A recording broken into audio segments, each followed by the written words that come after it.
तो क्वेश्चन करते हैं, है ना, दो एक्सप्रेशंस हैं, दो पॉलिनोमियल्स को हमने इक्वेट किया हुआ है और क्या पूछा है, a2 अपॉन a0 का रेशियो पूछा है।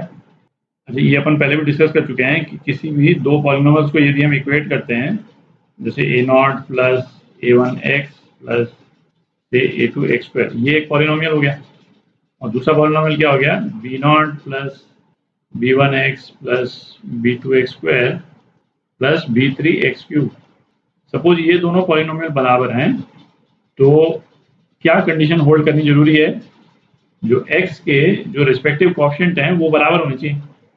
ठीक है, तो इसका इम्प्लीकेशन क्या हो गया, a0 जो है वो b0 के बराबर होना चाहिए, a1 b1 के बराबर, a2 b2 के बराबर, और b3 जो है वो 0 के बराबर होना चाहिए, क्योंकि एक्स क्यूब का कोएफिशिएंट इस वाले केस में यहाँ लेफ्ट हैंड साइड में 0 है।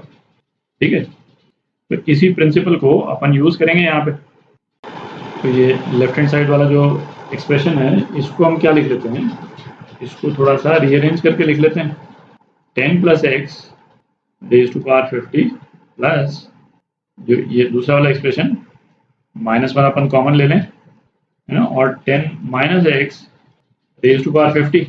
ठीक है, और ये अपन ने क्यों किया है, क्योंकि इस तरह से जब हम एक्सपैंड करते हैं तो एक्स का पावर जो है लीनियरली इंक्रीज करता है 1 के गैप से। ठीक है, तो उसको लिखना थोड़ा सा आसान हो जाता है, विजुलाइज करना आसान हो जाता है। हालांकि लिखने को चाहे आप, है ना, जिस तरह से यहाँ लिखा हुआ है उस तरह से करके भी कर सकते हैं। तो ये एक्सप्रेशन क्या हो गया, 10 plus x raise to power 50 plus -1 raise to power 50, तो 1 ही हो गया, 10 minus x raise to power 50। ठीक है, अच्छा अब देखें राइट हैंड साइड में a2 क्या है, एक्स स्क्वायर का कोएफिशिएंट है। ठीक है, तो इस वाले लेफ्ट हैंड साइड इस वाले एक्सप्रेशन में जो एक्स स्क्वायर का कोएफिशिएंट है वो a2 के बराबर होगा। ठीक है, तो a2 जो है वो क्या हो जाएगा, सीधा ही लिख देते हैं, है ना, जो x के जो इवन पावर्स हैं, है ना, वो ऐड अप हो जाएंगे, बेसिकली डबल हो जाएंगे, 2 50 c2 10 to the power 50 minus 2 मतलब 48 और एक्स स्क्वायर। ठीक है, ये तो एक्स स्क्वायर से रिलेटेड टर्म्स हैं, कोएफिशिएंट जो है वो केवल इसका लेफ्ट हैंड साइड वाला पोर्शन हो जाएगा, ये वाला पोर्शन। ठीक है, तो मैंने एक्स स्क्वायर लिख दिया यहाँ पे, और a0 है ना, अपॉन a0 दिया हुआ है, तो a0 भी यहीं पे लिख लेते हैं। a0 जो है वो क्या हो जाएगा, ट्वाइस a0 क्या है, x का कोएफिशिएंट जो है वो 0 होना चाहिए, है ना, मतलब बेसिकली फर्स्ट टर्म।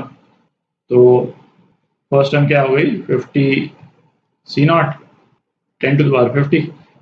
ठीक है, ये हो गई, एक्स स्क्वायर हटा देता हूँ, है ना, अपने को तो केवल कोएफिशिएंट देखना है। तो इसको आप सॉल्व कर लें तो क्या आ जाएगा, 50 इंटू 49 बाई 2, है ना, ये तो इसका आ गया, ये तो 1 हो गया, और नीचे 1 बाय 10 स्क्वायर, है ना, मतलब 1 बाय 100 और आ जाएगा।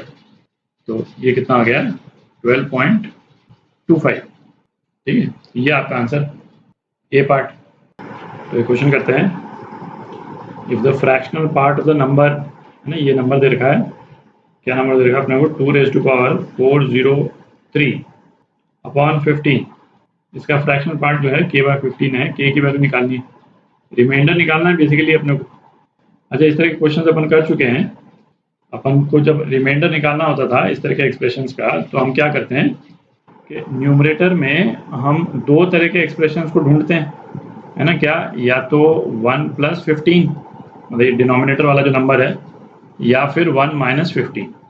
ठीक है, न्यूमरेटर को इन दोनों नंबर्स के पावर्स के रूप में हम एक्सप्रेस करने की कोशिश करेंगे, क्योंकि इसके पावर्स में हम एक्सप्रेस करेंगे तो फिर बाइनोमियल एक्सपेंशन में, है ना, वो मेजॉरिटी टर्म्स जो हैं वो 15 के मल्टीपल्स में आ जाएंगी, है ना, वो एग्जैक्टली डिवाइड हो जाएंगी, जो टर्म बच जाएगी, है ना, वो रिमाइंडर हो जाएगा। ये हमारा प्रिंसिपल रहता था।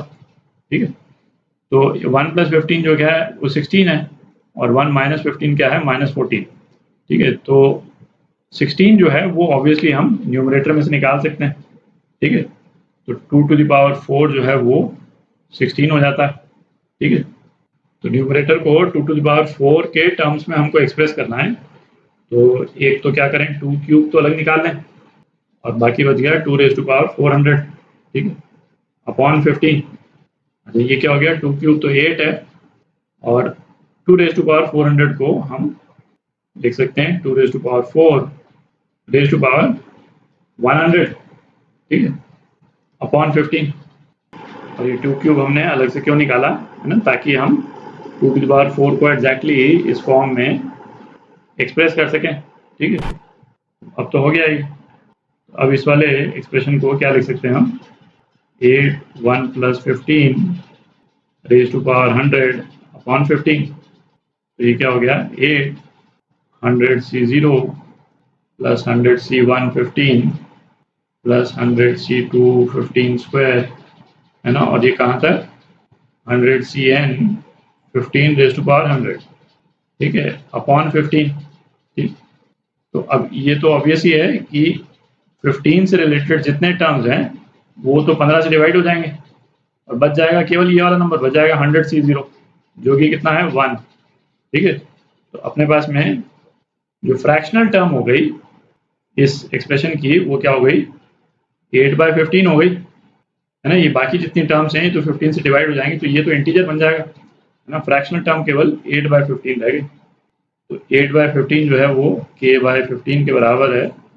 k कितना आ गया, 8 आ गया, नहीं। ये आपका आंसर डी पार्ट।